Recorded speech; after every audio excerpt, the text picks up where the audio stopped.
Hey everyone, hope you all doing well.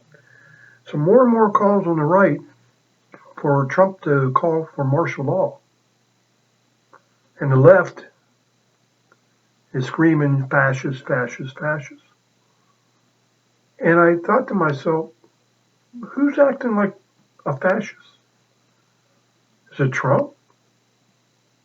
Or is it all these Democratic governors and mayors shutting down their cities and states, arresting people for selling a hot dog and a beer? And all these cops, I'm a supporter of the blue, but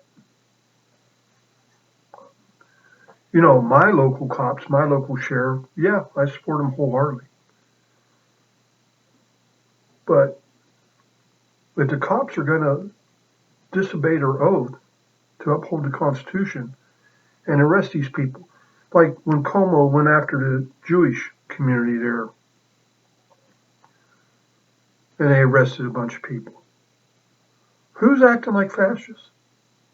In fact, I started thinking it might be a good thing for Trump to declare martial law and then go into these cities and give people their rights back. Let them start going out to eat. Let the businesses open. Tell these governors to screw off. That you got Como, you got the nut job in was Murphy, I think, in New Jersey. That nut job in Michigan, Wisconsin. I mean, not Wisconsin. Well, yeah, Wisconsin, um, Washington, Oregon, California. Over half, well, not half, probably a third of the population of the United States has been living under tyranny. And I call it tyranny for a reason, because they want to go out to the street and protest, burn buildings down, throw rocks, do everything. They don't get prosecuted. Boy, but you better not open up your restaurant. I mean, they have gone as far in New York City. They went into a restaurant undercover. And then when the restaurant served them food, they arrested them. Imagine that happening in America. And Trump's the fascist. A funny thing happened yesterday. The Pentagon halted all briefings for Biden. I don't know what that is about. But when this new Secretary of Defense took office, one of the first things he did was take special forces out of the hands of the military and put them in civilian hands. I don't know what that means. You can read into it. More and more people are calling for martial law and a do-over on this election. And I don't want it to come down to that.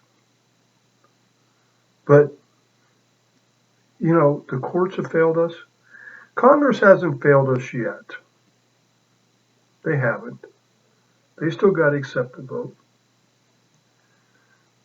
But what was it? Was it Rand Paul? I think it was. Said 22 states changed their election law right before the election without state legislature approval. 22. That is unconstitutional as all get out. I mean, the Constitution is very specific. Only the state legislatures can prescribe the time, manner, and place for elections.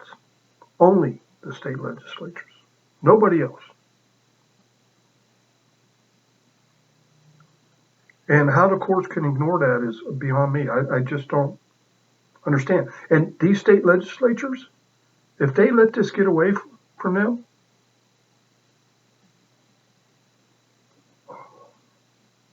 it's certain. It's They've just lost the primary power that they've got as towards the federal government. You know, I don't know what it takes to impeach these people or what, recall these people, but we need to really start looking at it. And you know something too? There's been a massive increase in militia activity. And a lot of militia are winning elections throughout the U.S. Proud militia. You know, it used to be, the militia was kind of anti-government. And that would be a populist view because at the time, the first rise of militias came with Clinton. If Biden does take office and another Ruby Ridge or Waco happens, there's going to be massive outrage, massive, and I think that may get violent. Or if they go after Trump,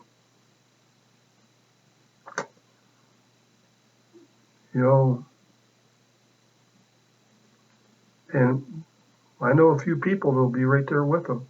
They're not militia, but they will be right there with them. All right, thank you all. Have a good day. Bye.